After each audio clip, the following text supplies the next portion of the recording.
So what we wanted to do is obviously stay consistent with the Arkham universe. The first thing we identified was that everything was pretty dark and gritty. It's a serious and somber world. One of the things that we were working on though was the presentation of the lighting. It was something that we wanted to push and explore some more. So we sort of identified a low-key lighting treatment, like a film noir presentation. So our levels are really high contrast. There's a lot of darks and lights. There's not a lot of mid-grounds. We have really dramatic, sort of exaggerated shadows. Also, we use silhouettes and profiles quite a lot as well. Year one, like I was in high school when that thing came out, and I read it to death. I loved that book, and it's all part of the history of the brand that sort of influences your decisions. This is a rewind. It's a younger, brasher, fresher Batman. He's not as refined, he's not as polished, and we wanted the suit to reflect that, so it's a little more kit-bashed. We use, actually, for a lot of the stuff in the game, we use the terms assembled versus manufactured. Obviously, in our story, we've got Batman fighting for his life. Meanwhile, it's Christmas Eve. There's a Batman writer by the name of Dennis O'Neil that said, Gotham City is lower Manhattan, 11 minutes after midnight on the coldest night of November. And I think that really sums up the location pretty well. So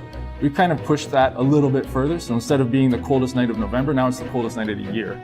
We've broken down our city hub into neighborhoods. And so we say, this is a residential neighborhood, or this is a commercial neighborhood, or this is an industrial neighborhood. And so what kind of Christmas is present there? So everywhere's got its own sort of take on it. Obviously, there's not a lot of Christmas in an industrial place. A commercial neighborhood has a lot of sort of corporate decorations, and a residential neighborhood is more like the home set up with the lights and the stuff around the windows. So they are Christmas decorations for sure, but they're definitely a little Arkhamized. They're maybe a little scarier around the edges. Not the happiest looking things. So in terms of turning it from a prison city into a real city again, that's a bit of a rewind as well. So we really wanted to sort of add that layer of life and make it look like a functional place, even though it's Christmas Eve, even though it's super cold, even though everyone's at home with their families. We did want to show that it was a functional city and it's not a deserted wasteland.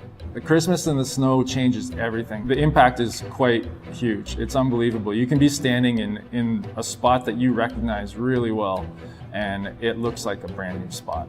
We've built a lot of stuff. Yeah, there's a lot to explore, that's for sure.